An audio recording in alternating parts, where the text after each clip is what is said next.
Embark on an unforgettable journey from Melbourne to Tasmania, immersing yourself in breathtaking landscapes. Begin with the panoramic views from Mount Wellington, where the cityscape meets lush wilderness. Next, delve into history at Port Arthur, where stories of the past echo through the air. Finally, marvel at the natural beauty of the Tasmanian Arch, a stunning rock formation that showcases nature's artistry. Adventure awaits. As you can see, I got more leg space. Welcome aboard. To keep the aisle and exits clear, your smaller bags and heavier items go under the seat in front of you. Larger bags. Hey guys, we're in Hobart. As you can see, I've reached the place. So let's go and explore. Have a good dinner and let's start today.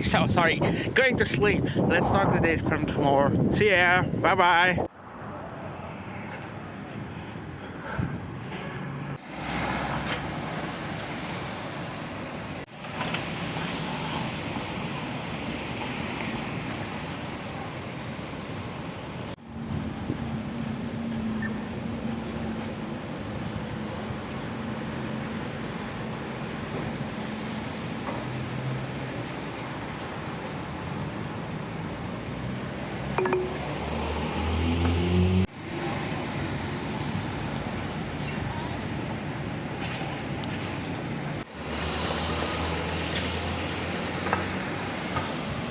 So this is the police station.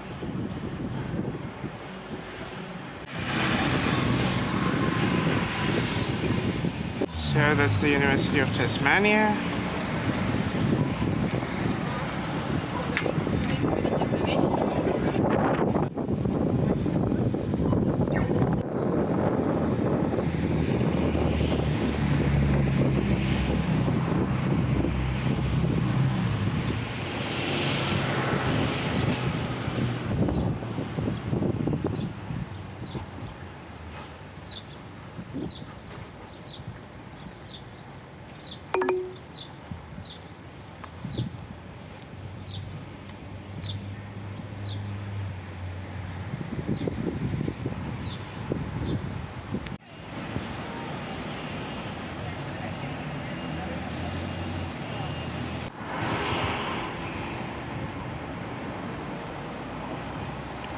This is the Hobart Convicts Cemetery.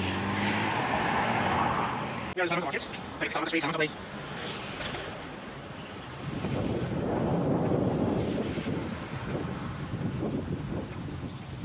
You can see our flag. So let's go to the market. So this is the Salamanca Market. Unfortunately, it's kind of closed. It's only available on the Saturdays, so where you can find the market here, like on the street.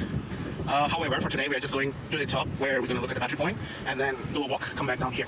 Also, we're going to have some good fresh farm, fresh food, and then let's explore. Let's go.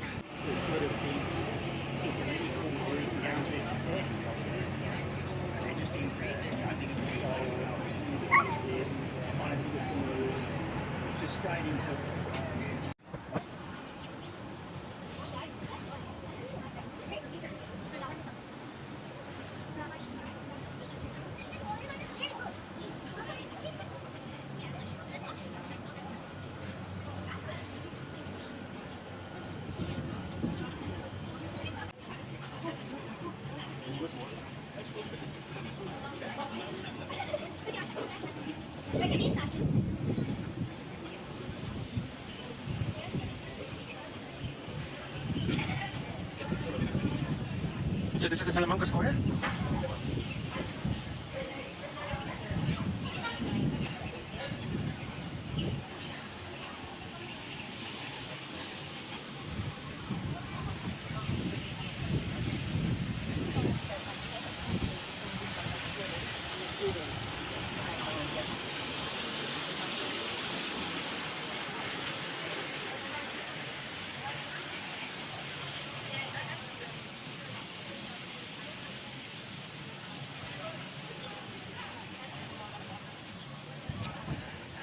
So this is a walk around the Salamanca Square.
Hello.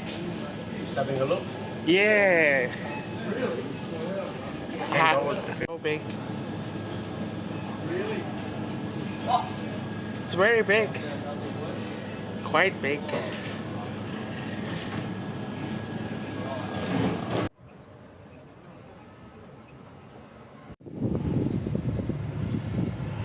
We're walking towards the battery point. It's kind of walking through the hill, and you can see buildings are kind of constructed, looks like constructed over a hill. And the structure architecture is quite interesting.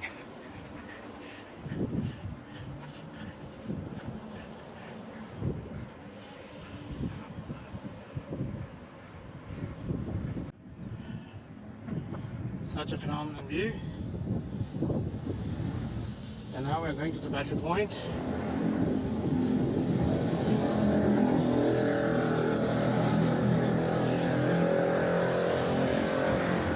That's an amazing view. That there you see a mountain, and there are some tower, the houses. It's lovely, and it's look quite historical buildings. Each buildings are quite in their own different styles. And this is where the servants used to live in. The convict women assigned to Andrew and Elizabeth Haig of Narryna.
So it looks like this is the guy of the house.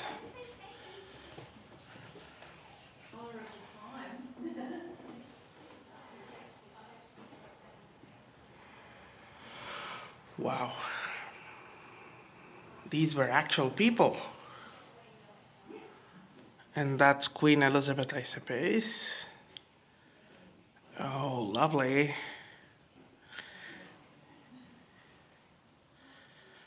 This is the plates they used to eat from. The lockers. Nice.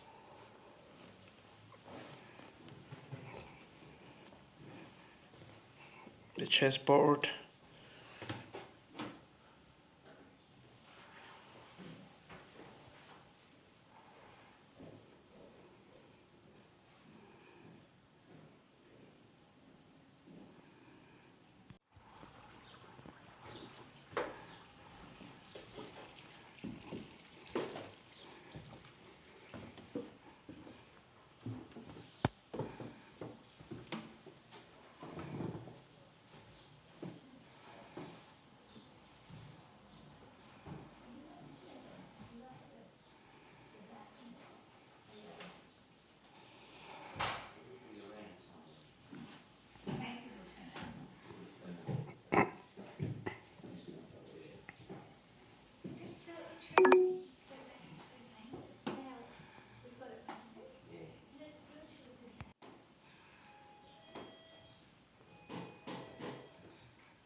Wow, this is the big bed.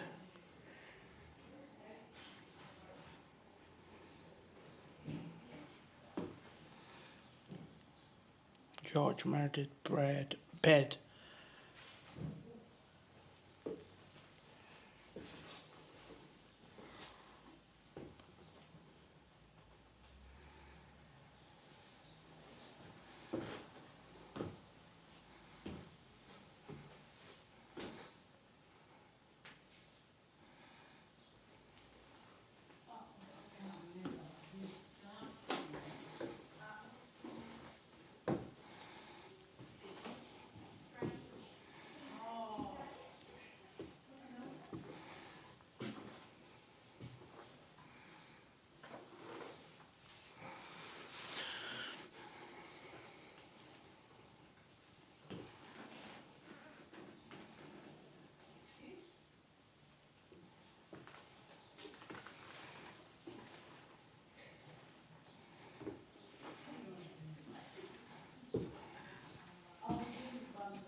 The servants' quarters.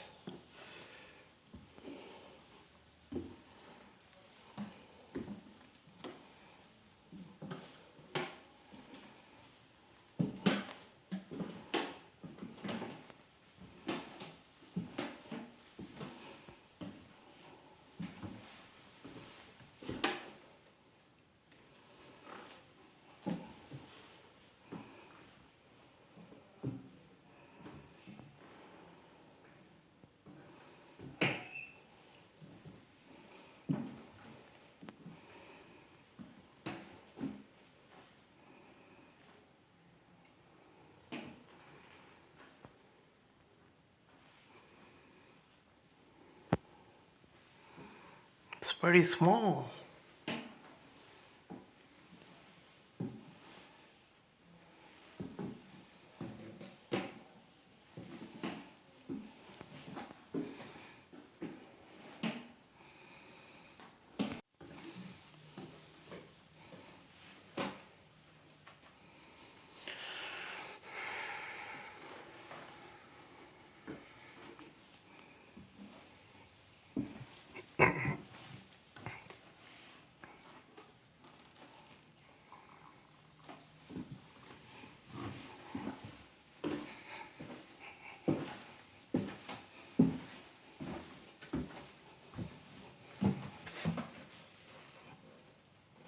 Okay, this is the steepest staircase down.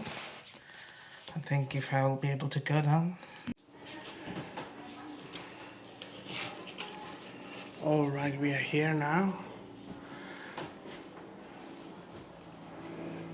So if you get down a bit, you can see the kitchen where the servants will cook. These are porcelain dishes in the house.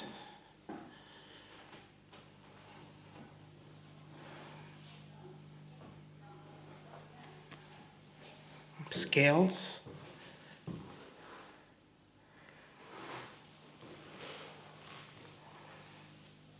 And this is where you can sit.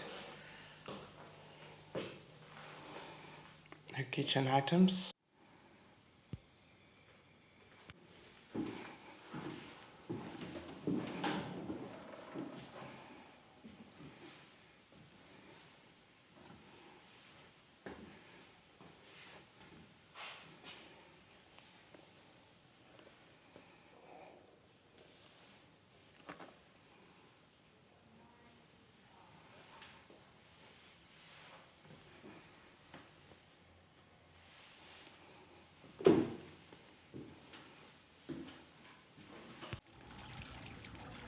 Oh, that's Narryna house.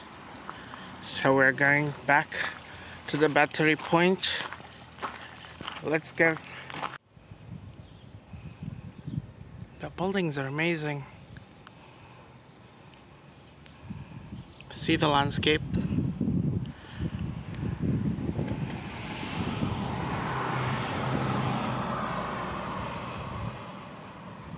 It's like more historical buildings, but still people use it.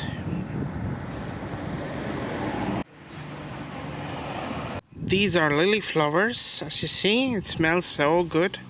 The air itself like feels so fresh. Like it smells so good. Nice.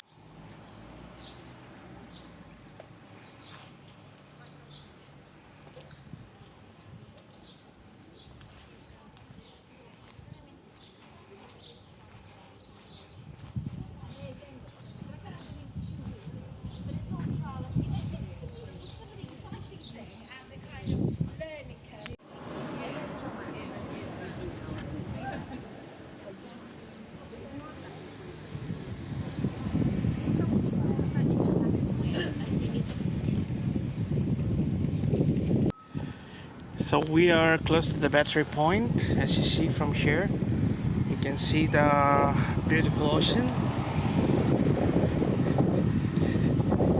There you go, straight ahead.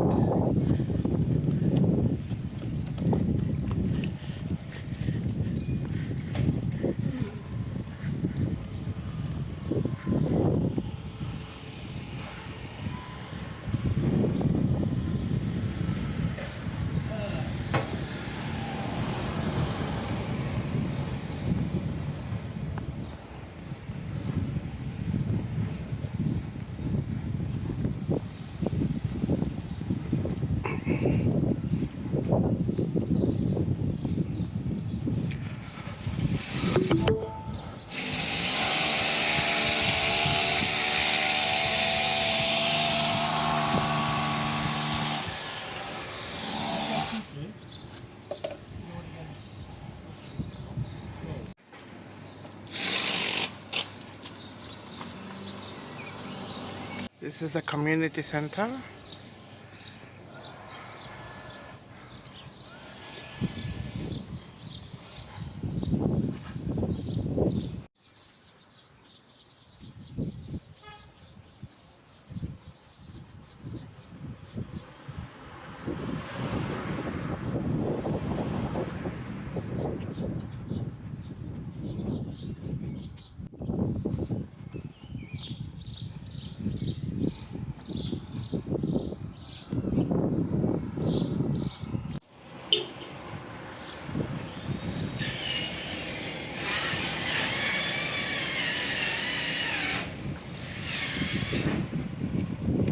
Now we are turning back after the look and the view of the street.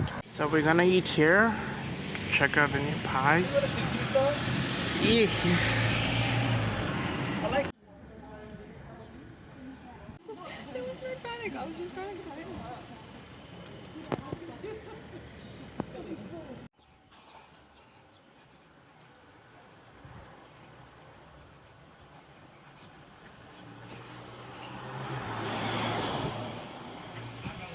So that's the St. George Anglican Church. So that's a community around the church, I suppose. This is just a stunning church. It's like the architecture is like of Rome and looks beautiful.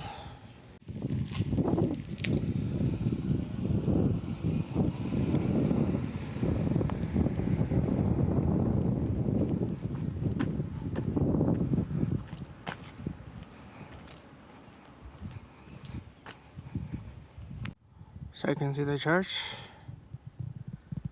quite beautiful architecture. I'll get to the church in a few minutes, but till then I'm gonna enjoy the view from here under the tree in here.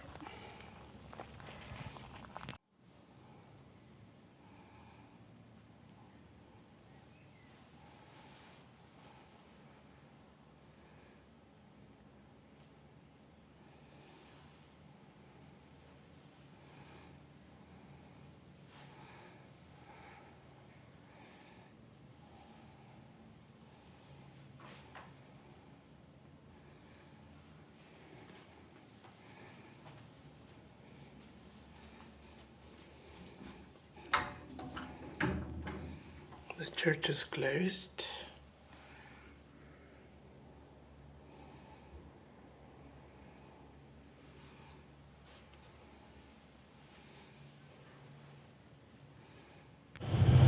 So before bridge for you back in 1964, didn't you?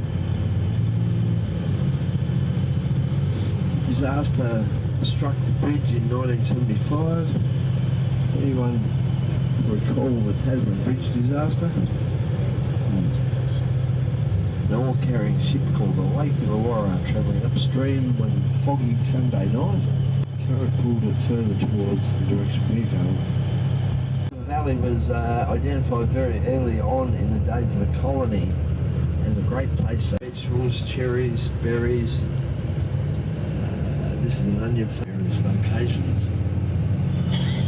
And a bit of livestock, so mainly sheep in southern Tasmania in general. The biggest farmed livestock is sheep.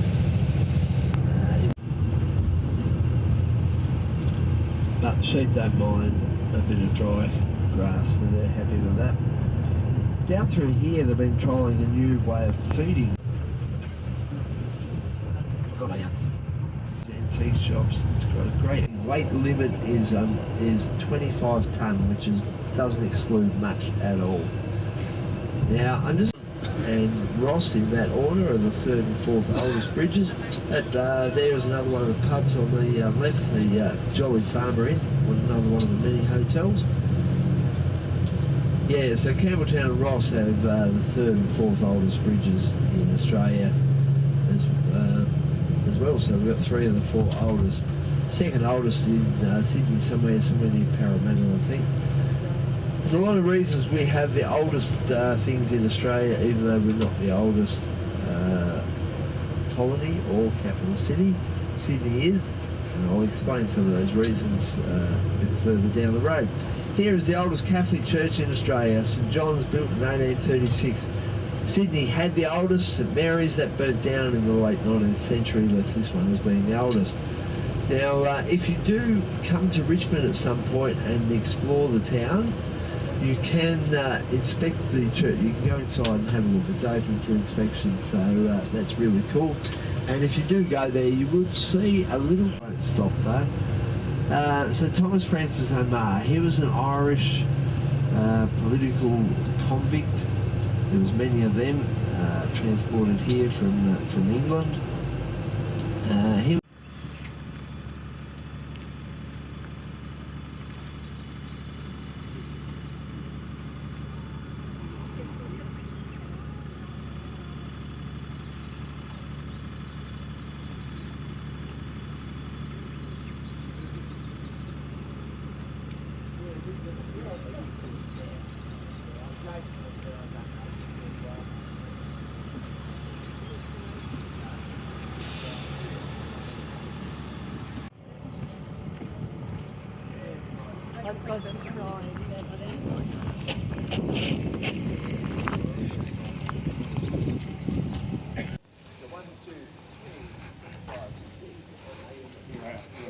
Alright, now quickly I'll just run through a couple of things and then I'll let you go.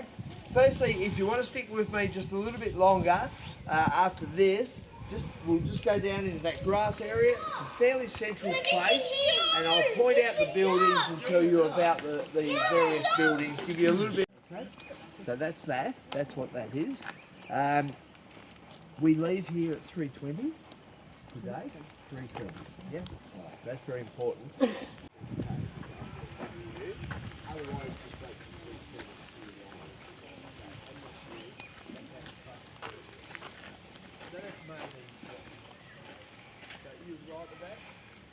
main thing is 320. Don't forget that time and you'll be right. 230 is back at the front as well. If you come to the caves, or 320, whichever one you want to do. It's both where the bus is now. I'll have to move it in between times, but I'll be back there then. So come with me, and you guys that missed out on my orientation, I'll tell you on the way to the boat, I'll tell you what you missed out on there.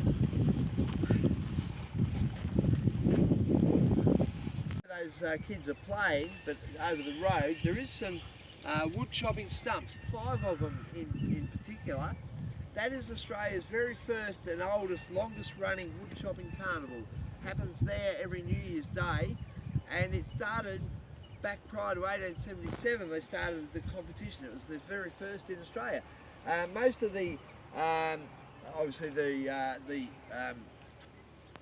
the blue house over there, there's a wooden church you can't see, but it's straight up there. Another house up past the visitor centre, and 2 down this way. They were all 20th century built. They're very old houses, but they were built when the penal settlement became a township after the settlement closed in 1877. So, iconic Port Arthur, the penitentiary. Wasn't always a penitentiary though. It was originally a flour mill and a granary. They were trying to be self-sufficient and make their own bread, basically. The convict barracks, the terraced bit of grass there next to that house with the tree, all along there were wooden barracks. That's where the convicts lived, because bearing in mind they slept at night. During the day they were out working, doing some job or another, one job or another. So it was just somewhere to sleep. They were trying to make their own bread. Flour mill and granary, it was pretty much a failure. Wrong climate for ripening wheat, a very poor water supply to the water wheel to grind the flour. It was so poor that they actually introduced a new way of grinding the flour. It was a tread wheel, a never-ending set of stairs for convicts in leg irons. 3 wheels, 12 convicts on each, all on the same axis as the water wheel. 36 convicts at a time, just stepping away, never-ending set of stairs. A lot of workplace accidents, because if they fell off, the wheel didn't stop. If you were on the wheel in whatever way you were, and the wheel kept on going, a lot of workplace accidents. Still just wasn't working out. 1845, I think, was the date. Norfolk Island closed. There was an extra 150 convicts coming here. They didn't have room for them with accommodation. That wasn't working. They converted it into the penitentiary that it ended up being. First 2 floors, solitary cells for convicts in leg irons. As I said, up to 18 kilos. Anywhere from 4 to 18 kilos. The more times you tried to escape or offended, the higher the weight would be, and you wore them 24 hours a day. Heavier leg irons on the first floor, lighter ones on the second floor. Top floor was a dormitory for the better behaved convicts. Third floor was a mess hall and a library. It was a library with 13,000 volumes. Most of them couldn't read and write, but they weren't trying to teach them to read and write. They were trying to provide them with a pathway out of here, believe it or not. And that's where the trades come in. At the end of the building there were a heap of trade workshops, making anything from boots to clothes to furniture, blacksmith shop, a whole heap of different trades. So those that made good choices, admittedly they made bad choices to be at Port Arthur in the first place, but if they made good choices when they were here, they could actually learn a trade and learn a skill and get out of here with more, in a better position than they arrived. As was the pattern all along, more often than not they made bad choices, and those ones would end up in the chain gangs. They'd be breaking the rocks in the quarries, in the brick factory, making bricks, or they'd be in the centipede gangs, which were gangs of 50 men. Each gang of 50 men who carry a log out of the bush on their shoulders. It would resemble a centipede, 100 legs in one body. That's what if you were making, make bad choices. You could be in the workshop or in the centipede gang. Basically, that was the choices. So many of them ended up in the latter because they just couldn't make good choices. They were just too stubborn and too angry. So, yeah, that's very iconic, Port Arthur, that one. It's actually had $7.5 million spent on it, preserving it in that form. So, you'd think for maybe the next 100 years you'd still find it in that form, even though it looks like it's about to fall over. You can see the metalwork in the back, and lots of steel rods going down through all the brickworks, stitching it all together. So essentially they're expecting it to stay like that for a long time to come. Also, when that was built in the mid-1840s, it had hot and cold running water and flushing toilets, believe it or not. The state of the art at the time. So there you go. Just who just arrived? So this, were you in my bus? Yeah. No. Yeah. So is this just a bus group? Sorry. Sorry, where's the other one that's on 11:45? Probably the penitentiary, is it? In that building there. Yeah. No worries. I've just got to say that because otherwise they nail me for doing tours here. They pay to do it. At the end of the building, that little separate building with the tin roof, you'll find 4 big photographs in there that were taken of the settlement when it was in operation from 4 different vantage points. So definitely have a look in there by all means. That's definitely worthwhile doing that. Up behind the trees, the commandant's house. All the commandants of the settlement would live in those houses various times. They put their own bit on it. There's a little 4-room cottage when it started. They built on it, but up behind it's a really odd shape now. But that's open for inspection if you want to go and have a look. It's a really good example of a house of the period. Where the guard tower is, everything up there behind the penitentiary is all the military zone.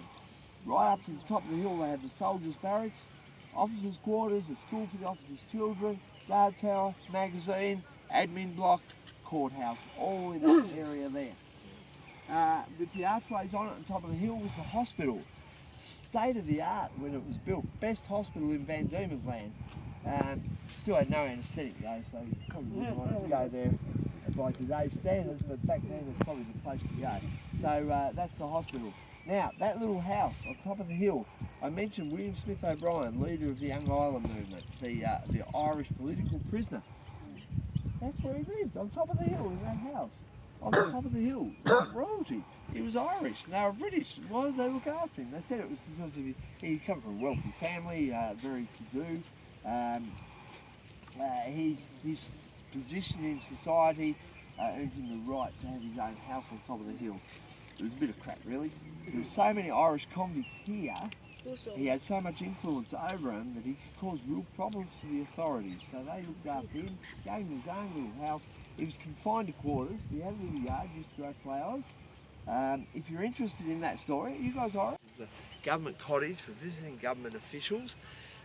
This garden was nothing but a paddock with half a fountain in it till about 20 years ago. They obtained blueprints of the original garden and they've recreated it in almost every detail to what was originally there. This is where the ladies of the settlement, there weren't many, mind you, it was only the civilian officers' wives and military officers' wives, a small group of them, but they'd have their little tea parties there. A bit of a contrast to these convicts in leg irons were very much right alongside them. But that's where they were. This was for men only, by the way. Females, convicts were in the female factory in Hobart, Cascades, Launceston or Ross. So they didn't come here. This was for men only. At the top of the laneway where these two columns are is the big stone church, the real iconic Port Arthur image, the big old church.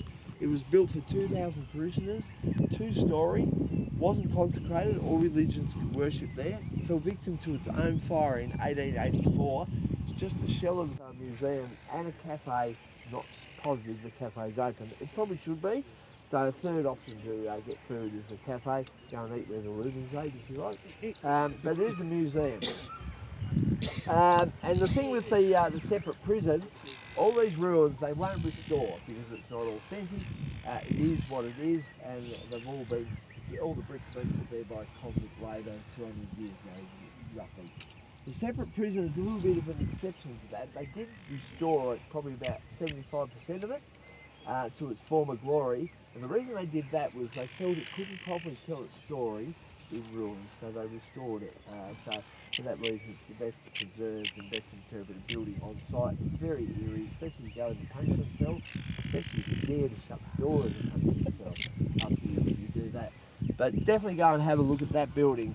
As a recommendation, the iconic buildings, I think, the penitentiary, have a look at that. While you're there, definitely have a look at the photos.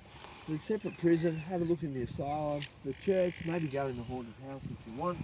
As to what else...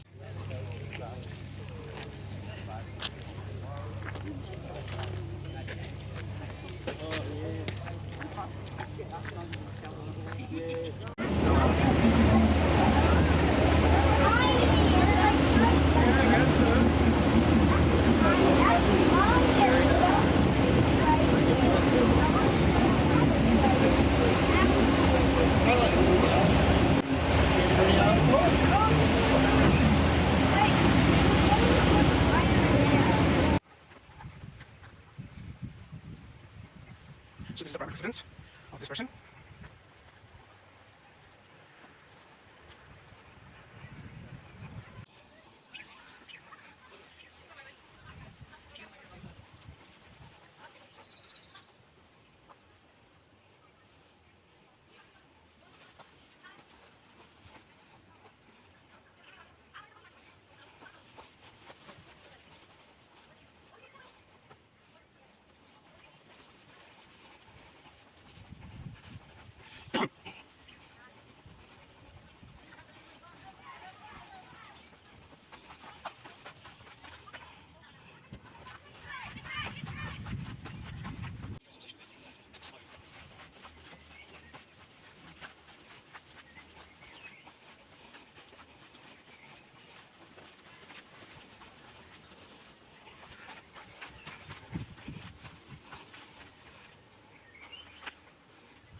convict is then to be shown his cell and caused to examine it carefully. Climbing up to his cell window, and upon all other points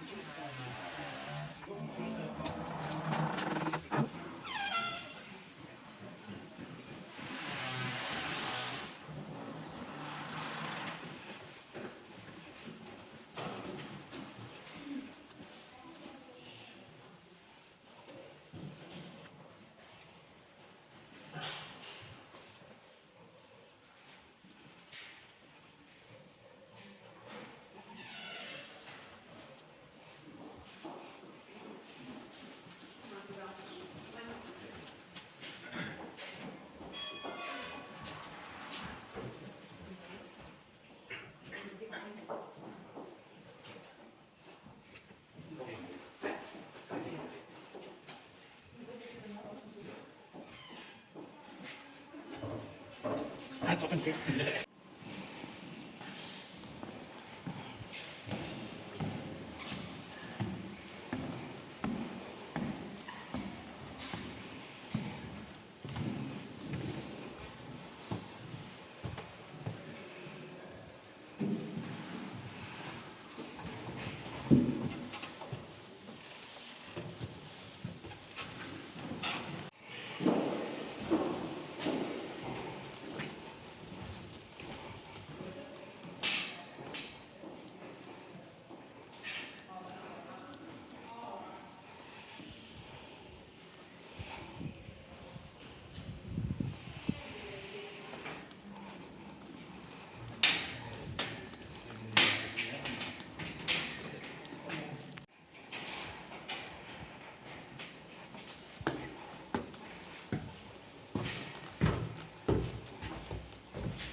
There you go.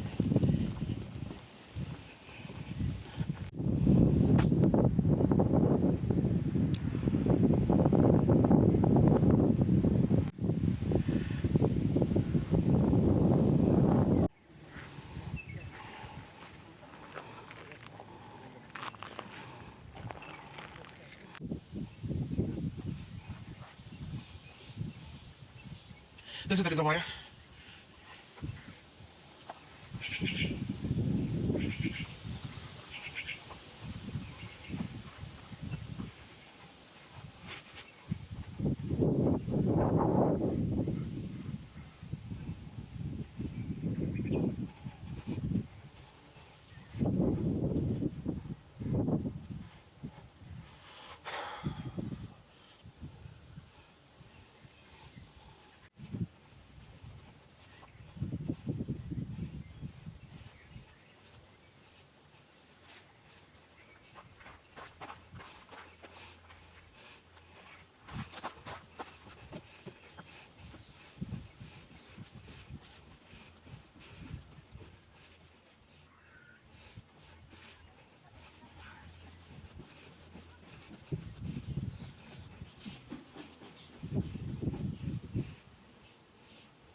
I know it. That hooks me. Привет. Откуда? Das ist gut.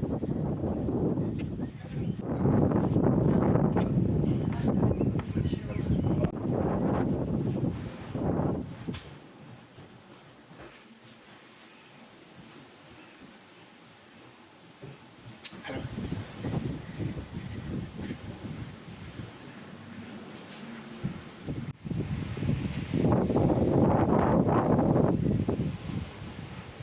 This is the office of party house.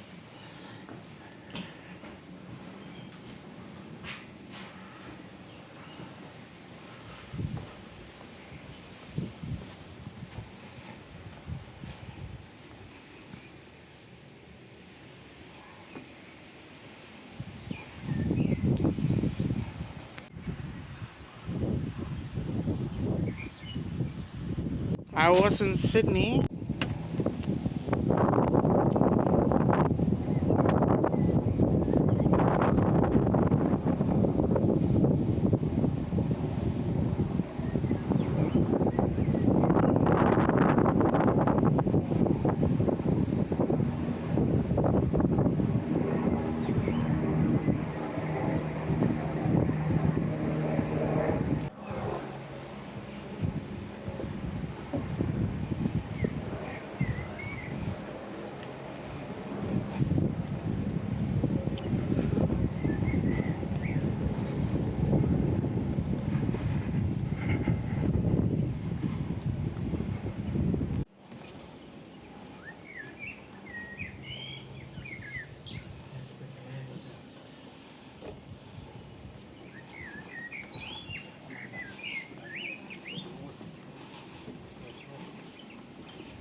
Which is the commander's?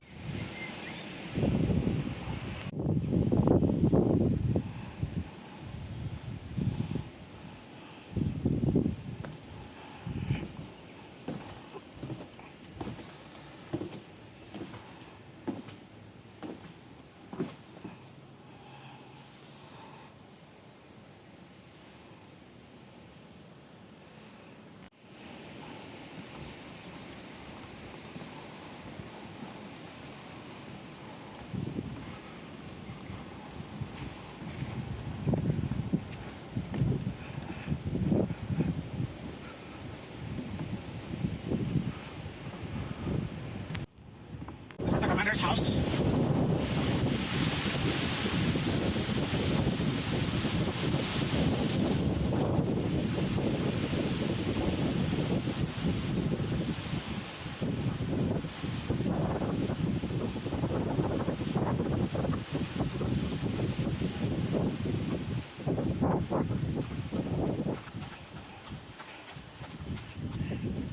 You can access to see.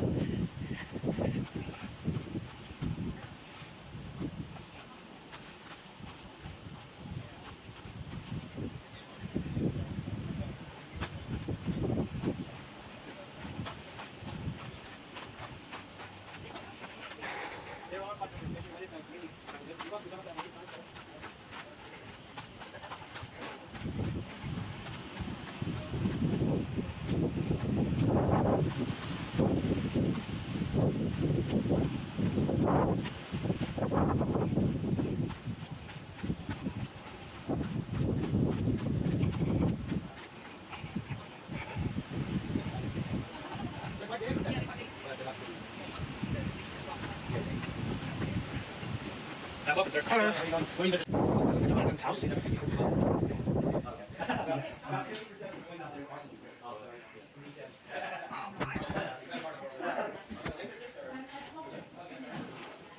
It's very cold inside.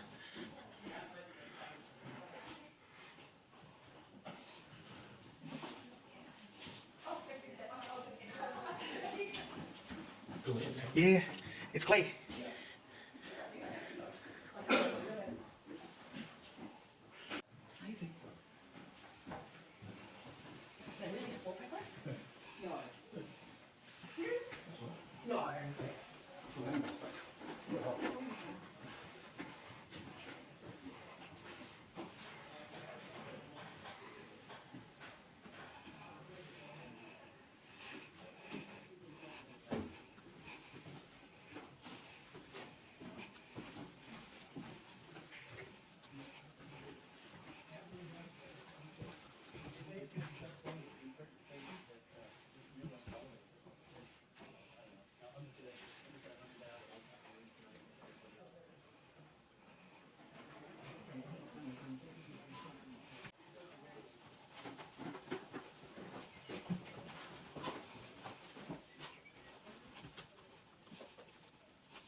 So we are going to the Tasman Arc.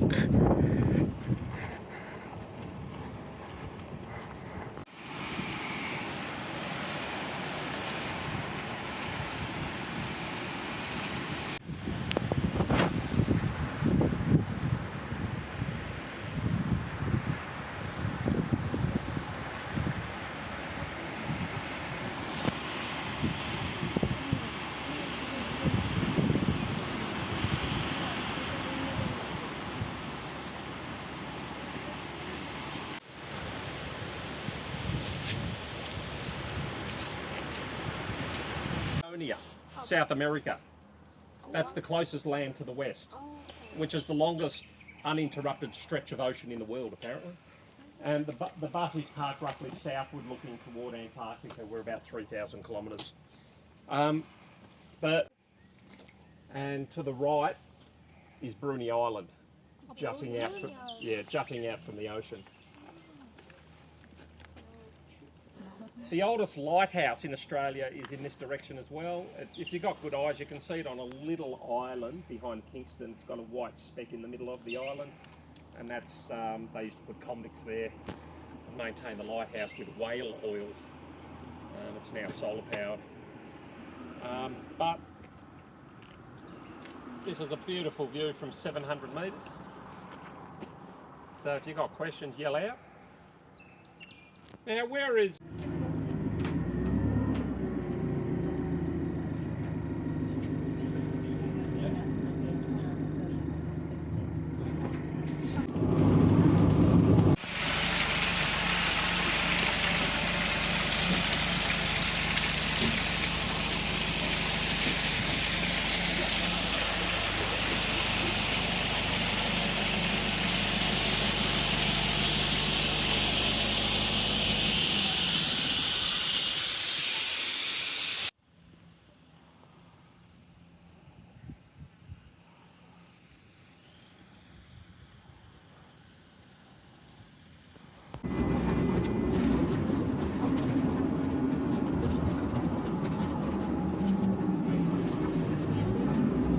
here in the cloud, and quite an impressive landscape regardless, but you can go to the undercover area. If there's a view, that's fine. If not, there's reading material about the mountain. There's public toilets. Guys, as you see, that's Hobart. That's a view. It's kind of very smoggy. I'm so lucky that I'm able to have something viewable here. Lovely, nice. See, prayers are answered immediately. Great. You're from where? Ben, yeah. We are in the summit. It's a beautiful view out here.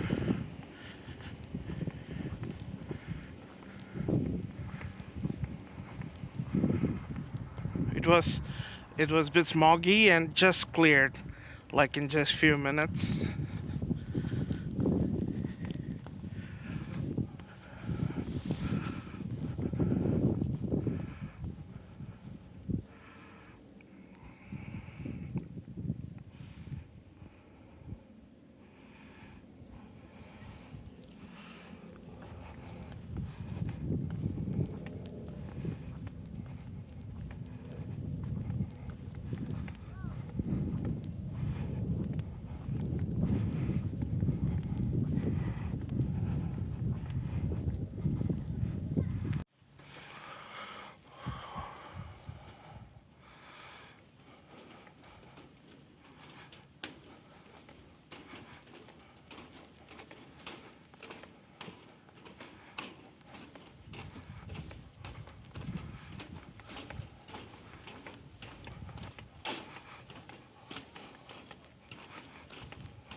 So this is Mount Wellington.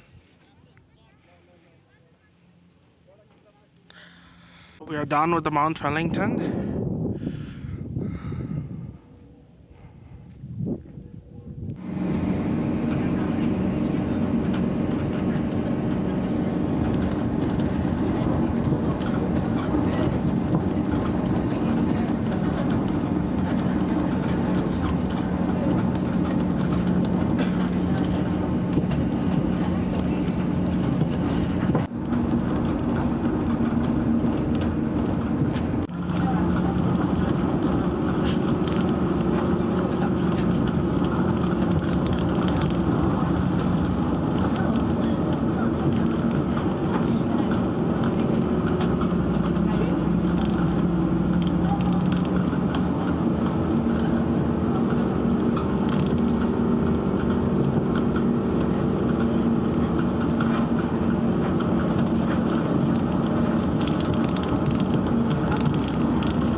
the Collins Street, and this is the theatre village.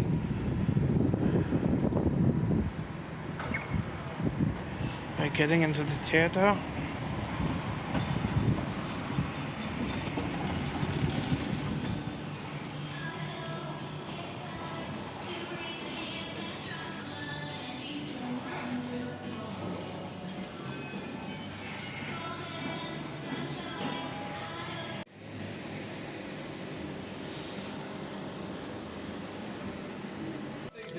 Contact us at advertiseonthebigscreen.com.